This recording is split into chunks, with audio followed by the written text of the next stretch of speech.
بسم اللہ الرحمن الرحیم۔ باب نمبر 13، بیت المال۔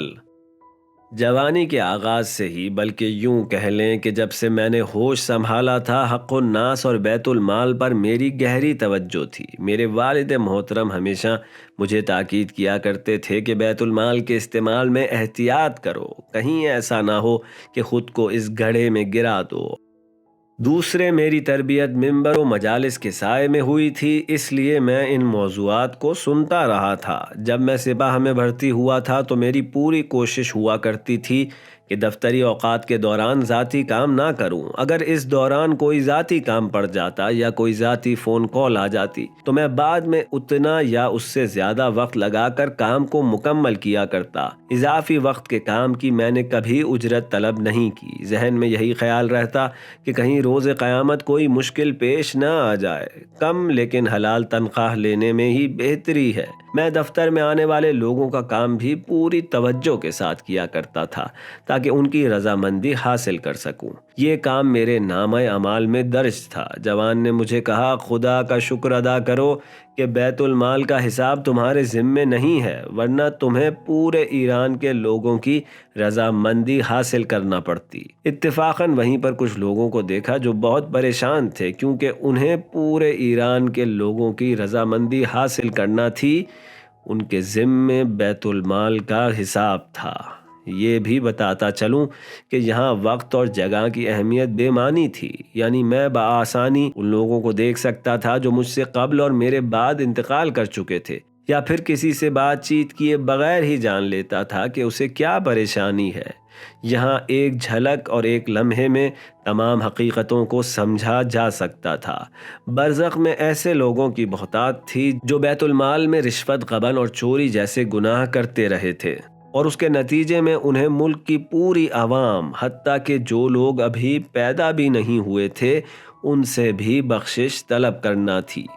میرے نامہ اعمال کی موٹی سی کتاب کے ایک صفحے پر ایک عنوان میرے لیے لکھا ہوا تھا، جسے دیکھ کر میں خوفزدہ ہو گیا۔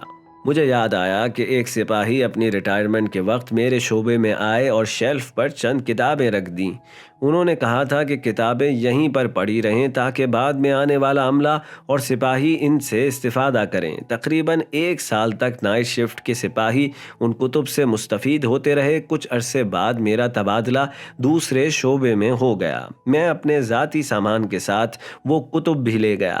1 ماہ گزرنے کے بعد مجھے احساس ہوا کہ اس شعبے میں کتب بین افراد کی کمی تھی۔ یہاں صورتحال قدرے مختلف تھی۔ عملے کے پاس اتنی فراغت نہ تھی کہ وہ کتب کا مطالعہ کر سکے۔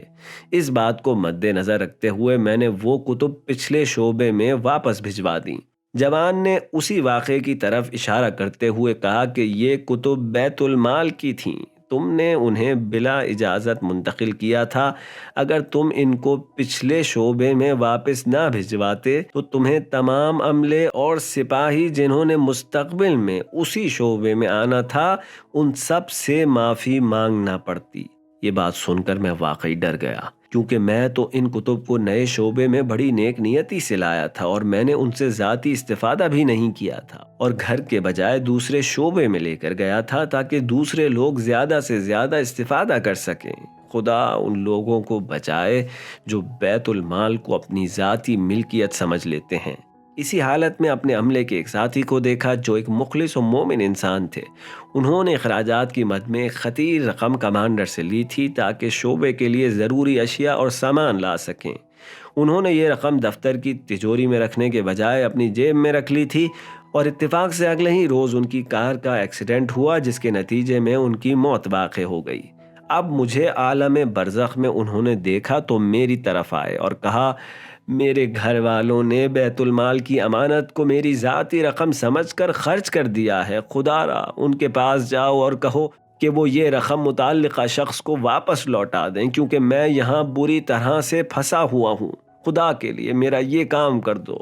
اب مجھے سمجھ میں آیا کہ ہمارے علماء حق بیت المال کے معاملے میں اتنے حساس کیوں ہیں۔ سچ تو یہ ہے کہ موت بتا کر نہیں آتی۔ میں نے بعد میں اس شخص کا پیغام اس کے خانوادے کو پہنچا دیا، لیکن یہ نہیں بتایا کہ اس بات کا علم مجھے عالم برزخ میں ہوا۔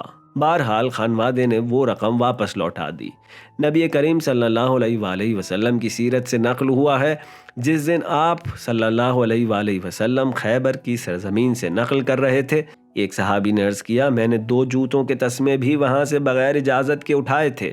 نبی کریم نے فرمایا، انہیں وہیں پر رکھ دو ورنہ قیامت کے دن آگ بن کر تمہارے پاؤں سے لپٹ جائیں گے۔